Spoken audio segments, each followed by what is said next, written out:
Kurdish fighters liberated the Syrian city of Manbij from ISIS. We have some incredible video here of the celebration immediately after. Let's take a look at that.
That absolutely warms my heart. So for everybody who was listening on the live show and they couldn't see what was happening there were men cutting their beards. Of course, ISIS forces them to cut their beards.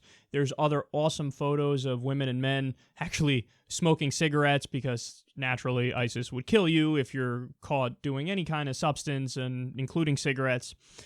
So they're smoking cigarettes, they're smiling, they're dancing in the street, the men are cutting their beards. You have people hugging some of the all-female Kurdish fighting forces, which helped liberate them. You have women burning I think it's called the niqab, which is the most oppressive of all the different Islamic dresses for women that they're forced to wear. Let's be clear, it's not by choice. I mean, it's not by choice in a lot of countries. Never mind ISIS. Territory is definitely not a choice. Where it's like, you gotta cover everything. I swear to God, if I see a fucking eyelash, I will lose it in my pants. So you gotta stay covered up.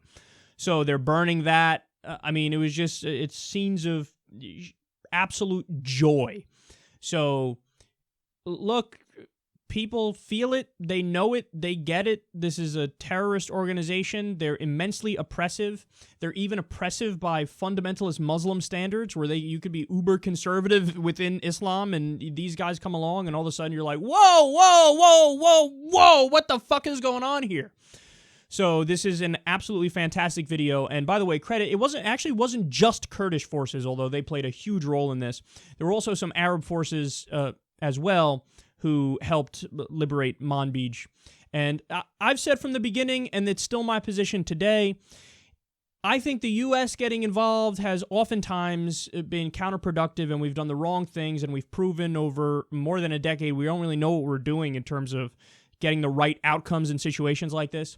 But I have no problem whatsoever giving aid to and helping Kurdish forces who are obviously consistently fighting ISIS, and even some Shia militias, so long as the Shia militias are the ones that we know for sure who aren't committing atrocities, because there are some Shia militias who've committed atrocities against civilian Sunnis, and that's totally unacceptable. So, I mean, you have to get the right people, but when you find the right people to do the job, the Kurds are number one of the right people, well then, yeah, you absolutely should give them aid, and you should help them out in their fight against ISIS, because everybody on the planet wants to see this oppressive terrorist group go away and be done with. So there's even more good news at the end of this story here, which is Business Insider is reporting that now Kurdish fighters are saying, we're going to Mosul. Mosul is the de facto capital of ISIS. They're like, we're going for it. We're gonna go in there, we're gonna go after them, and we think we can liberate Mosul. And if that's the case, I mean, the upside is the ISIS pseudo-caliphate is obliterated. But the potential downside is you might see more, terrorism in other areas, because people who are part of ISIS disperse. They send out the call of like, well, now we want you to do terrorism in different cities around the world. And then you might see an uptick in that kind of terrorism when there's a defeat of ISIS in what they view as their territory right now.